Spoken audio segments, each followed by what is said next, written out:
They released the teaser trailer for Vought Rising a couple hours back. I saw that.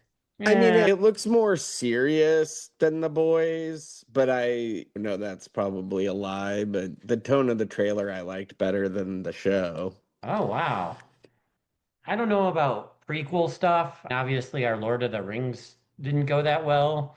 I guess Better Call Saul is about as good as you could do something Yeah, set ahead in time, but yeah, there's different things. The Penguin definitely impressed us more than it should have. and so did It Welcome to Derry for that. Yeah, so you never know, but we'll see what happens. I don't think there's a release date, right? I'm assuming it's just going to be a year from now unless they Gen V time frame it. It just said 2027. Okay, so yeah, I assume probably about same time frame next year. Yeah. Okay, the foreplay's over. Are you ready for the main event? Let's do it. Welcome to the Prestige-ish Media Podcast. Today we're going to be covering The Boys, Season 5, Episode 8, Blood and Bone, the series finale. I'll be your host for this episode, Dan McNair.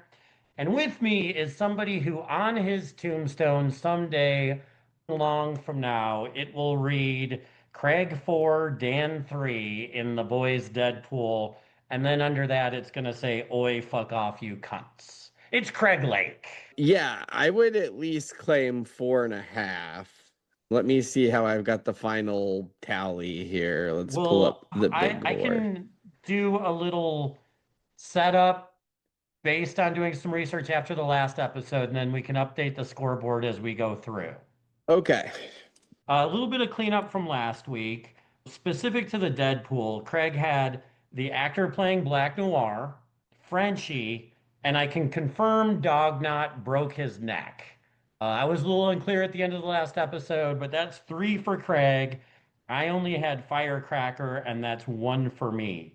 Soldier Boy is frozen in a cryogenic chamber, so we're not going to count that as a death. And then one other note of cleanup. I referred to the female cat character as Kate Dunlap because that's what the Amazon Prime pause screen said. That is completely incorrect. She goes by She Lion. Kate Dunlap is the character from Gen V, not to be confused with this character. Kate does not appear anywhere in season 5. Thank you, Amazon, with your millions of dollars for getting that wrong. If you're going to give us these benefits, at least get them right.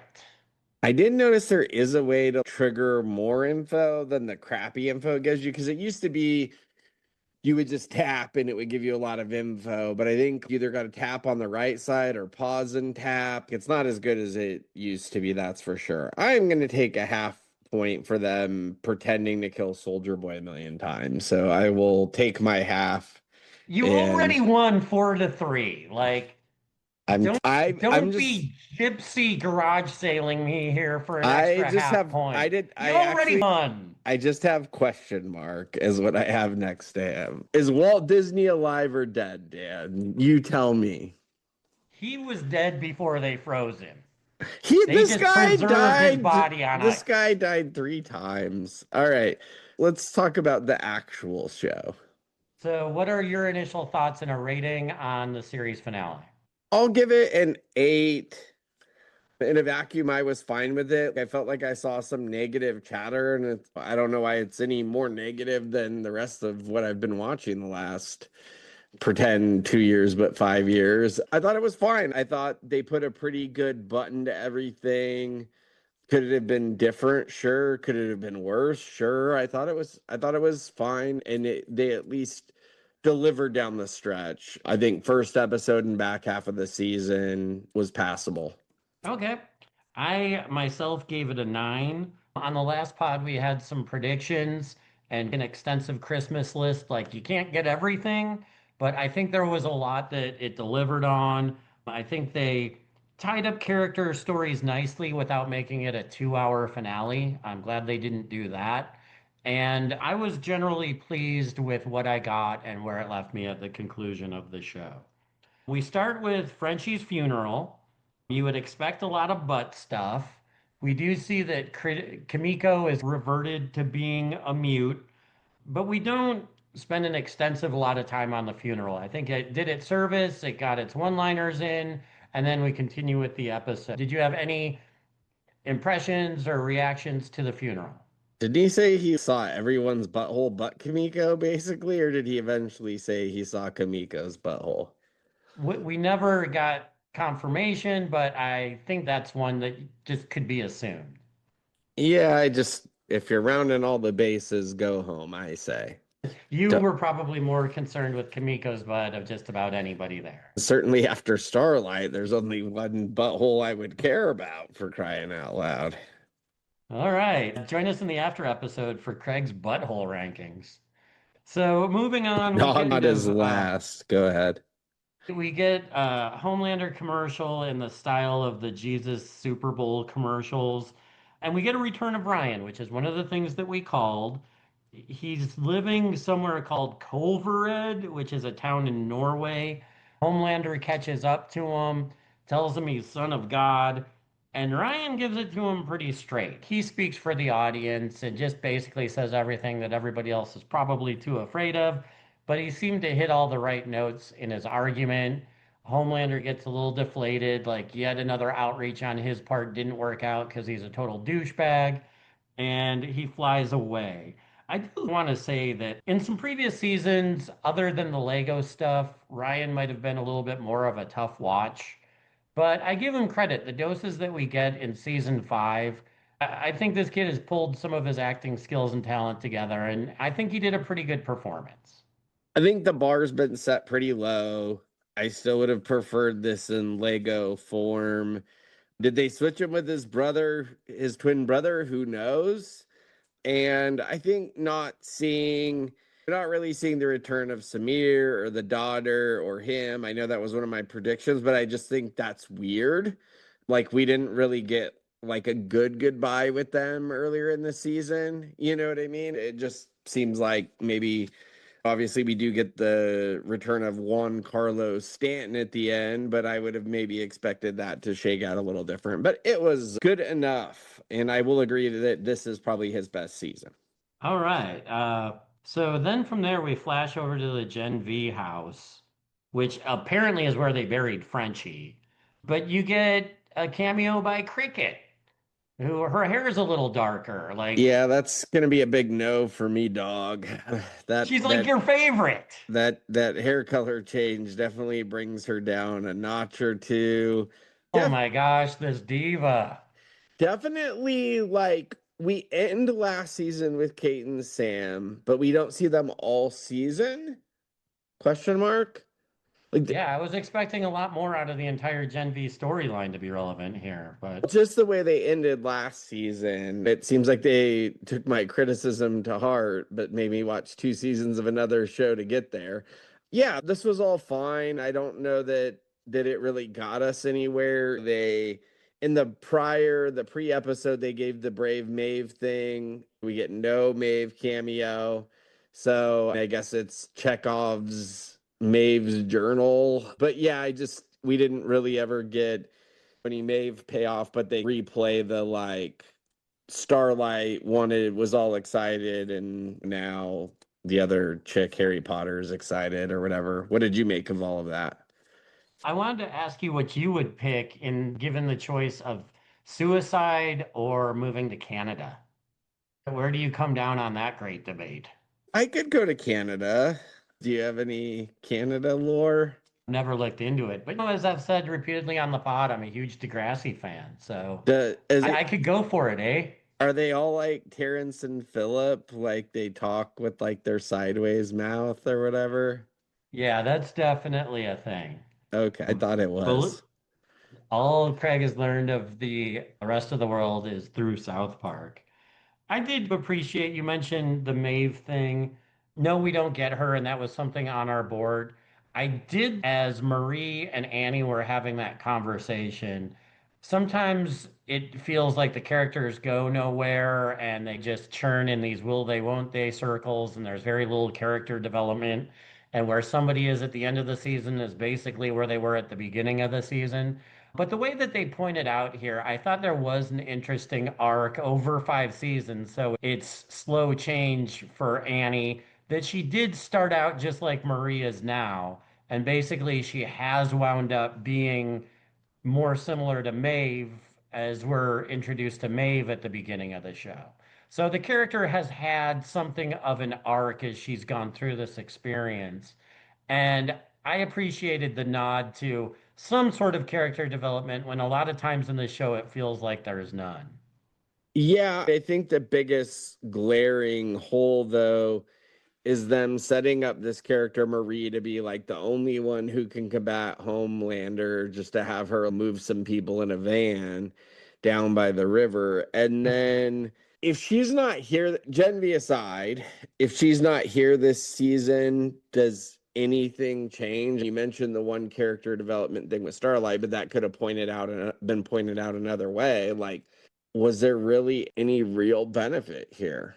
I would Well, I argue think it the only hurt more reason than that it we get helped. these cameos from Gen V characters is just tiny cleanup as they close that chapter of their history. There was a ton of setup all to Nathan Fielder's box Yeah. there, but it was much ado about nothing in the end. I do agree. But if we didn't see them at all, then we would have been like, No, what I the don't hell? disagree, but it's just either use them and find a way to make it work, or I would say this was about the least. If they're going to be in the season, this was the least appetizing they could be. Like, if you take this scene with Juan Carlos Esposito in that one episode, that actually did serve something. There was some value there. You know what I mean? That was a decent episode. I would have liked to have maybe combined that or at least gotten that amount out of these guys somewhere that made sense, like having them help get the V1. Or I just don't understand. The big fight was over Marie being in the fight, but she says she understands her, but then has her move people in a truck. I just don't know. Like I said, I get what you're saying. It would have been just as weird to not see him, but I don't know that they did too much better this way. All right, moving along. President Ashley and First Gentleman Oh Father are having a romantic moment. He says, I lucked out when I arranged married you. And back Ashley is AWOL, but it seems like she's trying to drop breadcrumbs to get Oh Father to flip on Homelander, and he's not taking it. Not a whole lot here, but anything that you'd like to add. No, I think it would have been maybe more sense to have the back Ashley thing go on a few episodes because she just stopped talking to her end of the last episode. So it's half episode later, she's talking again and she loves you, bitch, or whatever the hell's going on. But Don't you expect that from the boys at this point? as I describe it, it sounds like half of my complaints for 2 years. But yeah, it was fine. But I just think give it a little bit of time to breathe. So, over at, I guess, where they were doing the funeral, Miko is still despondent. And Sage, who was there at the funeral, felt out of place. She starts poking at Kamiko. She kind of triggers a rage response out of her. So, Kamiko blows up, and the experiment seems to work because Sage loses her powers. They've got this Easter White House plan where they're going to use the tunnels to get in there and have Kamiko go Kamiko on Homelander. And basically, Dumb Sage says wands up and she does your Bowser bounce out, and we never see her again. She just kind of walks off into the sunset. So that sets the table for what we're going to get here in this episode. Your thoughts? You had to have seen the Kamiko thing coming, right? That they were just trying to get her to blow up. Yeah, I wasn't totally surprised. Like Sage going that hard at her felt contrived. Yeah, the only thing, her and Butcher kind of being in cahoots, maybe that was the only thing that was like, oh, interesting kind of thing. But yeah, I wasn't sad to see Sage go, but definitely like wet fart territory with that character. Like I would say probably maybe best performance in Gen V or best use of her. Like I don't know how well she really helped the show either. So it was a really non-dramatic exit from the show. I'm going to Disneyland, or I'm going to Harry Potter World, deuces, and that's it. Yeah, just pretty weird, but obviously, I guess what she was delivering was the Kamiko deal, and then we're done. Hail, fellow, well met. Good riddance. So we get an Elon Musk stunt double at the White House. Oh, Father's there talking up Homelander. They've got the whole Easter Sunday plan. The Deep walks in. He calls Oh Father Prophet Bro Hamid. Like him and the bro talk. Has it been this off the charts through all the seasons, and I'm just finally catching up to No, it I mean, I now? think it increased as it went. I think you see it with the podcast thing and them trying to Yeah. make him whatever that is. I don't know if there could have been a little bit of that before, but it's definitely picked up as it's gone for sure.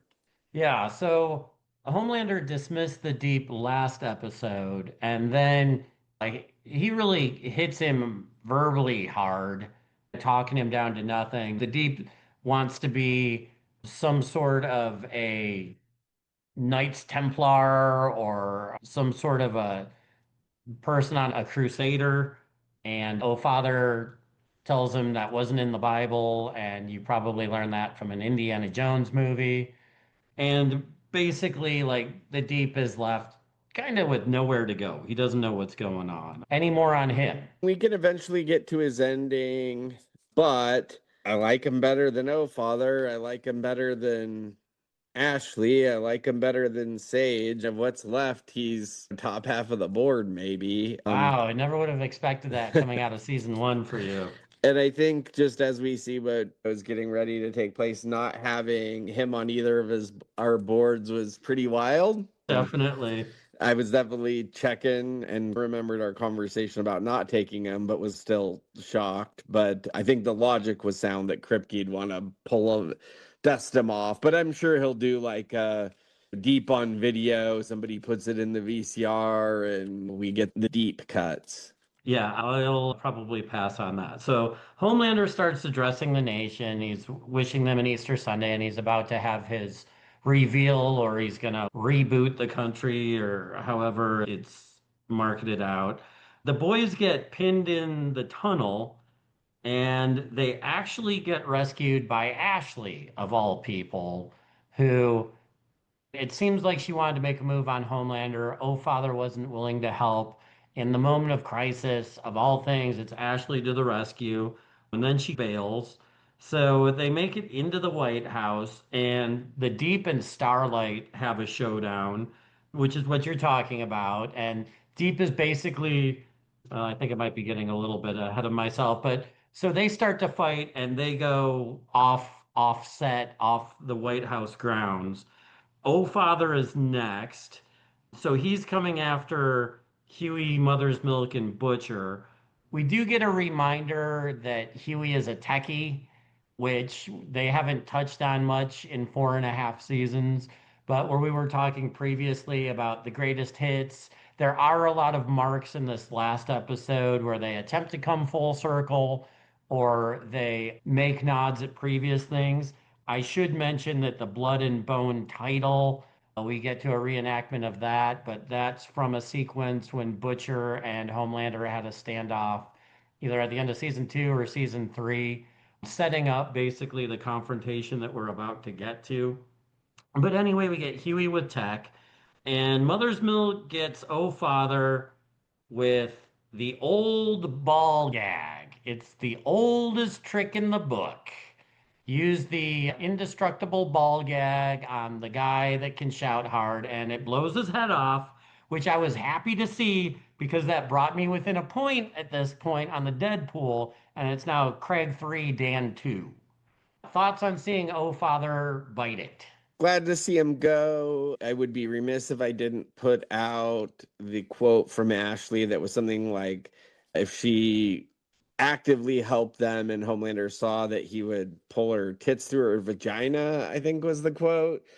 And then Huey, when he does do the smoke dog and pony show, I thought him doing the butcher The Butcher quotes was impression? it was funny. Your mileage may vary, but it landed on the right side of good for me. I think they set up all of the freaky foreplay with Oh Father and Ashley fine enough to earn the sequence, just like I think they set up enough with Ashley this season to earn her turn, if that makes sense. She was questioning it enough, and Sage and back Ashley and all the things that happened to get her there. That all felt earned. As much as she's not my favorite character, I felt like they did a good service with her this season. I'd agree, and I think that's a good point. I still wanted her dead, Oh and yeah. I was fine with how they exited her though. One way or another. It was just if she would have been the president, that would have landed a little weird, but her being disgraced and shunned felt appropriate. Craig's feelings on female presidents. Listen to other podcasts for more on that. So Homelander starts to lose near the end of his teleprompter speech. It seems to be the word father, I think, that Well, throws it's him both off. it's dad and his children. I think it just sets because both of them don't appreciate him. And I think that's the only other thing I'd mention from the scene with Ryan is he's really only going to Ryan because his father has shunned him and now Ryan shuns him. But he gives Ryan a line where Ryan's, you're just gonna leave me for your dad, or you only care about your dad or something. He's, oh, he's not important, you're important. Well, that's because he's already exited him. So I don't know if it was the father or the children or both. Probably both, but anyway, continue. But I did think that scene earlier with Ryan kind of was illustrated by what happened with Soldier Boy. Then he goes there. Now he's struggling with both of them, basically. Yeah, so we get audiences watching this live in like a theater setting and it's broadcast around the world. I think we see Ryan watching it back home in Norway, but Homelander starts to falter even before Butcher and Kamiko walk in. And so we know basically that there's gonna be another battle here. They cut to the Deep and Starlight on a beach. The Deep kind of says, all my problems started when you entered the picture, wants to blame it on her. She serves it back and blasts him out into the ocean where we know all the maritime creatures have got it out for him. Interesting that they start chanting justice for Ambrosius, who was the octopus that you and the Deep dearly loved, rather than giving him hell over the pipeline that killed hundreds of thousands of fish. But the real tragedy here is that the Deep is not on either of our Deadpool, like you had mentioned a moment ago. But I thought it was a good quality kill. Yeah, it was just interesting. It seemed like they tried at different times to redeem the Deep, but ultimately they chose not to, which I think is actually probably the right move. Did you have any feelings about that? Yeah, I didn't want to see the story arc of former rapist gone good. Yeah. Um, But I felt like they tried to like dance with that for 5 seasons and then finally were like, no, he really is a piece of shit. Let's kill him. But I felt like they flirted with it a lot. yeah, and I think it was almost a way they seem to really need to portray Homelander as the ultimate baddie. And so I think by one-upping worse than the Deep was just their way of constantly reminding us that Homelander is the real villain here. So we get an Oval Office battle. Kamiko seems to be impotent with her blast rage. Ryan shows up to the rescue. As far as action scenes go, everybody gets in a couple of good licks. But Kamiko's just standing there and Butcher's kind of yelling at her, like, go ahead, do your thing, blast him. So we get a vision of Frenchie that says, rage was never your thing, Pepe Le Pew, Moncour. croissant. So that gives her whatever she needs this vision to release the blast. Noted that Ryan and Butcher are all in the blast as well. And even though it's not entirely clear until later in the episode, presumably they all lose their powers, not just Homelander, but it is very evident. The only one I was unsure did she didn't lose her powers, I don't think, because that's not how that works, but the other two did. Yeah. That's how I Um, took that. we get to see right away Homelander realizing he's just mortal now. I thought it was funny the little kid jump move that he did to try and take off that fails. Yeah. That was almost comedic to me. And Yeah. then good old Butcher's got his crowbar. He finishes off Homelander. And now we've got a freaking tie because I had Homelander on my Deadpool. We're all knotted up at 3-3. We have to go to overtime. Sudden death overtime, you may call it. But finally, like, they kill the unkillable. Homelander is dead. Thoughts there? Yeah, they break it up a little bit with the like, I'll suck your dick or whatever. In the pre-episode, they did where he told him to suck A-Train's dick. So I don't know if that was to set this up or to illustrate how little regard he had for the deep, but yeah, it all felt we're working towards the end of an episode. One funny thing I'll say, both of the last two Amazon episodes, speaking of how their service has been challenging, it stuck about a fourth of the way through. So I checked the episode, say probably over halfway through, and it was still on the fourth. So I was flying blind until the episode was over. I had no clue how much time was left because my counter was stuck. And Oh, Time Lord, that had to be agony for you. it wasn't too bad. I think it didn't feel like it drug out too far. Like you mentioned, we didn't get an hour and a half finale. So this was all fine. We're chugging on. How was the ending rewarding for you? Yeah, I think at a certain point, watching, like, I am the action lord, let that be known. But at some point, just watching superheroes punch each other and laser shoot each other, you want something to happen. You want some finality because it just seems like everybody gets beaten to the point, and then it's like a wrestling match where all of a sudden the other one finds energy and comes back. You've seen it a million times. I've seen it quite a few. So the fact that we do get a quality kill in here on Homelander, it felt like something different, something we haven't had on the show with a major character to this extent. So the finality that I wanted to see in the last season was being delivered here. So now we get some wrap up. Ashley gets impeached right away.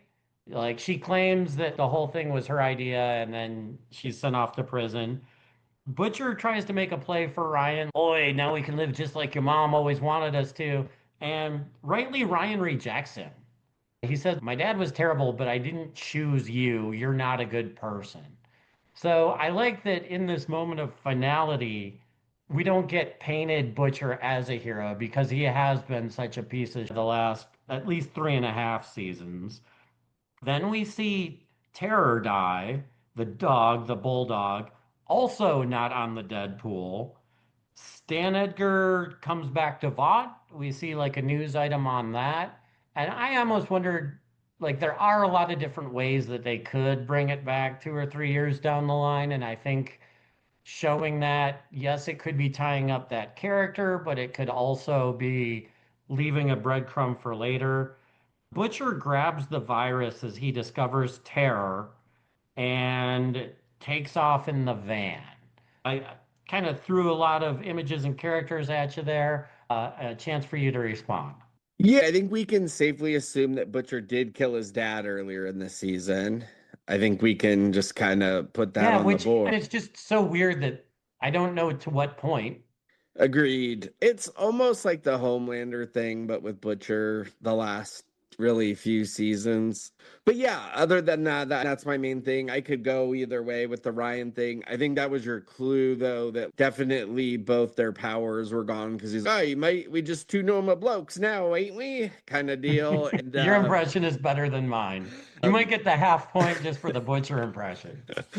but yeah, I think safe to assume that had happened. And that's kind of the point is that in absence of Ryan, because it's not like he's gonna kill Ryan by distributing that disease and with his dog dead. And I guess it does pay off a little bit that he didn't much care about Starfire at the beginning. You would think he'd care a little bit more about Kamiko now, but he's just Soups. I'm not gonna live and Soups can't live kind of thing. Yeah. Yeah. Where does Butcher go with the virus? He goes to Vought Tower. Him and Huey do sneak in the way we saw a couple seasons back that Starlight showed him with the hidden elevator and that whole dog and pony show. We get a shot of Butcher looking out over the city of New York, which is a mirror image of Homelander in season one looking out from Vought Tower at that same view. So the match on the two characters and the parallel really comes back full force, I think. So Huey shows up And Butcher reveals his plan. He put it in the air conditioning system. He's going to wait until all the soups show up. And he's got a little electric race car remote or something that he's going to trigger it with. So him and Huey get into a fist fight. We see visions of Lenny that Butcher hallucinates to. We get a pop. Huey offs Butcher. And Craig wins the Deadpool 4-3 at this point because you had Butcher on there. Thoughts on Butcher's death? I like that he told Huey that he never kind of changed himself, although that was hit or miss, but they seem to re-center Huey this season. Although I feel like it was a season ago, he was using performance enhancing drugs and was basically an addict. I thought that was last season. Correct me if I'm wrong, but so yeah, they definitely re-centered him to nice Huey this season that we've gotten to know. Yeah, I think this was the best Huey. And you, who were really pretty down on Jack Quaid and just the whole wimpy, muppish character season one, there has been some development where he wasn't so agonizing for you. At least that seems Yeah, to and be I feel some of your like this was comments. his best season for sure. So yeah, I think I guess the thing was is Butcher ultimately released the button before Huey shot him. I would think if they were going to explore anything with coming back, it would be that did he have to shoot him because he let go of the button? The It's just kind of interesting, but I think that was meant to maybe give Butcher a little bit of relief as a character that he wasn't going to go all the way with it, kind of thing. I think the setup of waiting for the superheroes to arrive was kind of crazy. Yeah. Now we did have something in say season three. I'm in the back of my head. It's when Black Noir died, the first one, but we did have something where they did set the sprinklers off in that room before, right, for a Yeah. battle. So there was some precedence for that. I guess it all tied together. How did you feel about the ending there? Well, I was pissed that I lost the Deadpool. Yes, I do have some measure of fandom for this show, but it was nice to have a rooting interest as we were going through the season as well. So that was my first impression. But then I think we've talked, even going back in our coverage to seasons 1 and 2, about the duality of Butcher and Homelander and having them both die in quick succession, seemingly on opposite ends of this conflict. I think there was a good punctuation to that, a good finality for this season that both these characters are terrible and leading opposite sides and come to an end right at the same time. There is a certain feeling of this is an end of an era. Yeah, I think it was a good bookend for the show. We can more talk later, but I guess I don't know how to come across it, but I feel like everybody should know or it's out there or people have watched. But the main thing I saw that was addressed by Kripke, I guess, these last closing weeks was like originally in the comic, Homelander had a clone that was Black Noir, that it was ultimately the clone that was doing all the terrorizing. And Hmm. so Homelander wasn't bad. It was Black Noir as Homelander doing all of those things. That's my loose basis understanding of it. I think that's pretty interesting. Not what we got. So just interesting there. Could be out there. Yeah. Anything or what else we got here? So we get to Butcher's funeral. We start our Piano Man montage. So it sounds like Starlight and Huey are going to go to the Juicy Rack in Reno, but you don't get to see it. So just one last time, they serve up a no boob for Craig, just And as a they final did fuck have you to nudity you. on the pre-episode warning too, for the record. So through Piano Man, we see Eminem and Monique reviewing their vows with Janine there, and Ryan is the best man. You're jerking it big time. Did you recognize the actress playing Monique? Is that the wife?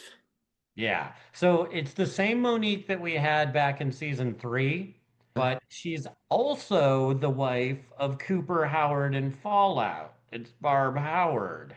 Oh, interesting. Yeah, I did not catch that.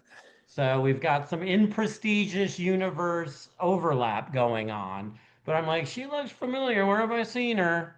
I thought Sure the enough. daughter looked off from what I remembered, but it could be just puberty.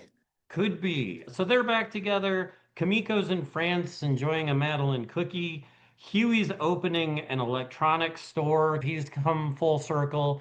He gets a call from President Bob Singer, who's back in action. They want to reopen the Bureau of Soup Affairs, but Huey declines. We find out that Starlight is preggers and still kind of doing some low-key crime fighting. And they named the baby Robin. So that's coming full circle for Huey's girlfriend that teed Oh, off the okay, show. that's what that is.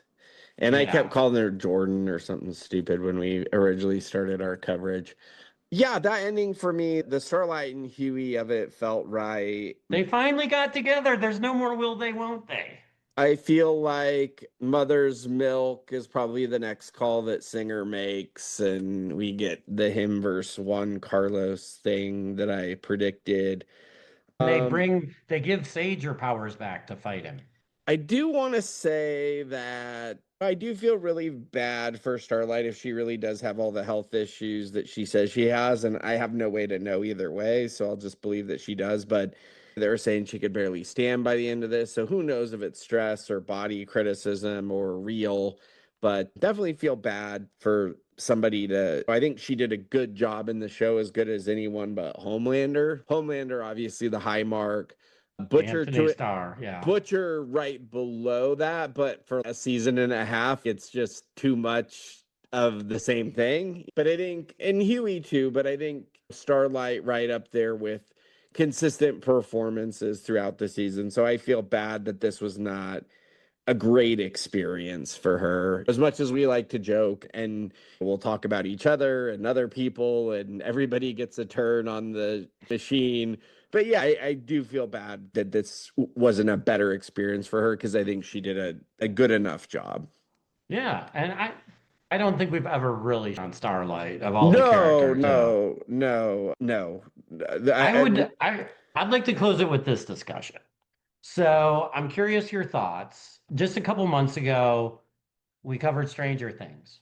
Was on for 5 seasons, had a big finale. We've covered this show for 5 seasons. Right around the same time, it's coming to its finale. And I think this is one of those things where my ratings and as we go through it and my enjoyment of all expectations are everything. Um, right. And I think Coming that's off kind of season 4 of The Boys, low expectations for season 5. too, though, wouldn't you say?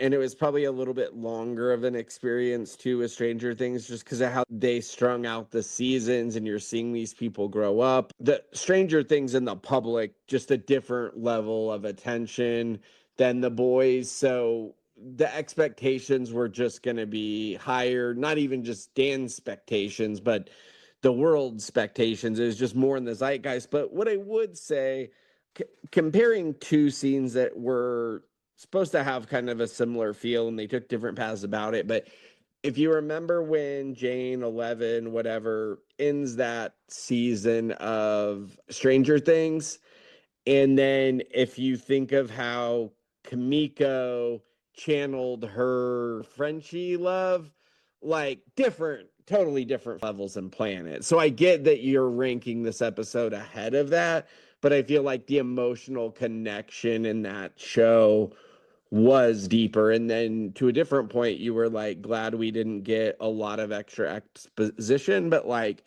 I think you generally liked having a little bit more closure in that other show. So I just bring that up, but I get what you're saying, and your answer is your answer. But for me, regardless of rating, like I think Stranger Things is a higher performer than the show across the board. My Make point your is, case. Stranger Things is definitely the show I would rank higher than The Boys. But as far as season fives go, I prefer the season 5 that we got in The Boys to the season 5 we got of Stranger Things. And I think season 5 of Stranger Things played it too safe, and The Boys isn't a show that's going to do that. And thankfully, halfway through the major battle here, Huey didn't come out as gay. So there's that. Yes, he probably should have. But yeah, for me, I just have a higher appreciation. Once again, I cleared through the boys in 2.5 years versus 5 years or 6 years. And Stranger Things was just a little, like I said, just a longer thing, more advertising, just more in the zeitgeist, just a totally different experience. And honestly, as much as I'm a superhero fan, that first season of which you could argue the first season of The Boys was a lot higher than where it went. I think The Boys was diminishing returns each season until season 5 was the first season that outperformed the prior season, in my Yeah. opinion. But yeah, your answer's your answer, and it felt better for you. I didn't have as much skin in the game here. So for me, this was fine, I think. And I think I said this about Stranger Things. I think both could have been done better in about three-fourths of the time that they did them. I think some of the filler hurt both of these experiences. But yeah, I was for where I was with this show, I had about as good of an experience that I could have had this season, plus or minus episodes like 2 to 4 were a little whatever, but it was fine. You didn't get, I'm trying to think of all the things that you've not liked in previous seasons. And Yeah, we still got some butthole talk and some farts and urethras and balls hanging out, but and not nearly enough boob. But yeah, it's once again, I feel like I tried to be positive this season, and I feel like that was good enough this season for me to be as positive as I could be. I think we were both kind of questioning things around episode 3. It was starting to wonder which way it was going to turn, but I think ultimately it was a good season, and hopefully it sounds like it did for you. Online, it looks like diminishing returns, but for fans of the show, I feel like they did enough of a job to get everybody to the finish line. the net result for me is the boys killed off a lot of characters. I love that. Stranger Things did not. Yeah, I do think, and I think there was more emotional connection there. I think probably the highest emotional connection for me on this show was the end with Starlight and Hughie and Tara dying. But I think they could have split it up this season or even the last 2 seasons. They really kind of crammed them all into the last two. What do we have? One on the board going into the last 2 episodes. Oh, as far as the Our death death toll? pool. Yeah, we just had A Train had already died, so we couldn't put him on our list. Yeah, we had Firecracker But that and then was Black Noir, and then the next to last episode is when you got Frenchie and okay. Dognut. So it was all the last three, but besides A Train. So yeah, I still think they could have maybe spaced them a little different, but yeah, I think one of your points when we were covering season 4 was like it seemed aimless. Like all of the Gen V stuff that went nowhere, all of the Stan Edgar's family that went nowhere. They could have set up some of the that stuff and maybe delivered a full meal here at the end, tying up every loose end. But I don't think that's what Kripke wanted to do. I think he also wanted to be able to write his way into down the line another season yeah, or no, something. he's just he's gonna milk this thing for all she's got. Maybe Speaking that's of which, follow our Euphoria coverage. speaking of Homelander. I think you did a good job hosting, Dan. It's much more relaxing having somebody else host. Any other final thoughts on the season? It was fun. I'm glad it's over. Maybe I'll get the shot to host somewhere else down the line, but I'm going to turn the microphone back to its rightful place with you. And we'll be, you want to tease anything coming up for the viewers and listeners that might be wondering what's next? Yeah, so I think we're gonna try to grab the next 2 episodes of Euphoria. That should potentially close up that show for good. We'll see. It looks like we may dip our toe in Widow's Bay starting next week, and which is an Apple TV show. And then coming up around, I think it's around the 21st of June, we should be back to covering House of the Dragon. So season 3. I think that's kind of what's on deck right now, man.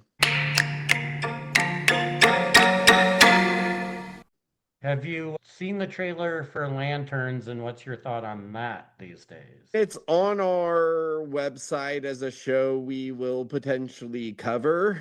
I think we'll cover it. I don't know how I feel about it. I do I, think this last trailer was better than the prior trailer. And then kind of curious who might jump in with coverage on us. I'll give Z an opportunity just because it is true detective adjacent, but should she not want to do it, I think Tom Chan is a little interested, so who knows who will Ah, good jump old on. Tom Chan getting back in the game. We'll see. We haven't hit August yet, but he seems to be almost higher than it on it than I am as a Marvel guy. But yeah, I'm very much wait and see on Lanterns. I like who they cast as Jon Stewart. I don't know that I love what they're doing with Hal Jordan or the costumes, or can only one be Green Lantern at a time, or what's really going on. What was your gut on the trailer? I was intrigued. It felt similar to me for, oh geez, it escapes me. Shoot. What was the other HBO remake of a movie that was like an Alan Moore? Oh, like Watchmen? Yeah, there was a Watchmen feel to it. It was dark, which a lot of DC stuff is. If we do cover it, I'm really gonna have to get my prestigious mind straight and realize the difference between Nathan Fillion and Nathan Fielder. Don't Yeah. want to get those two confused. But, Green Lantern's not, I know enough to be dangerous in comics, but that's not a saga that I know a lot about. I think Ryan Reynolds maybe scarred me on that. Not sure. I actually think that movie is better than it landed. I think the Sinestro in it could have been a very good character. I think it suffered from we're going to have two or three more movies, so let's just make the first one. But and a lot of studio involvement, but I still think that Ryan Reynolds was meant to play Hal Jordan, and they just bonered it. And like I said, they had Sinestro cast very well. But yeah, I'm not the biggest Green Lantern fan in the world, but I know enough to be dangerous. I think the reason I leaned it towards prestigious is it is around the same time of year we did Gen V and Peacemaker last year. And then True. also the log line was True Detective, but with Green Lanterns. And so if you were gonna ask my criticism, I want more True Detective and less Green Lantern. No, I would rather just be where, and I'm sure maybe it's a 2027 type deal, but I'd rather see True Detective season 5. But we don't always get what we want, Dan, is the Rolling Stones once You can't said. always get what you want. Oh, look at you. Yeah, and I wanted to see more Maeve, but we can't get that.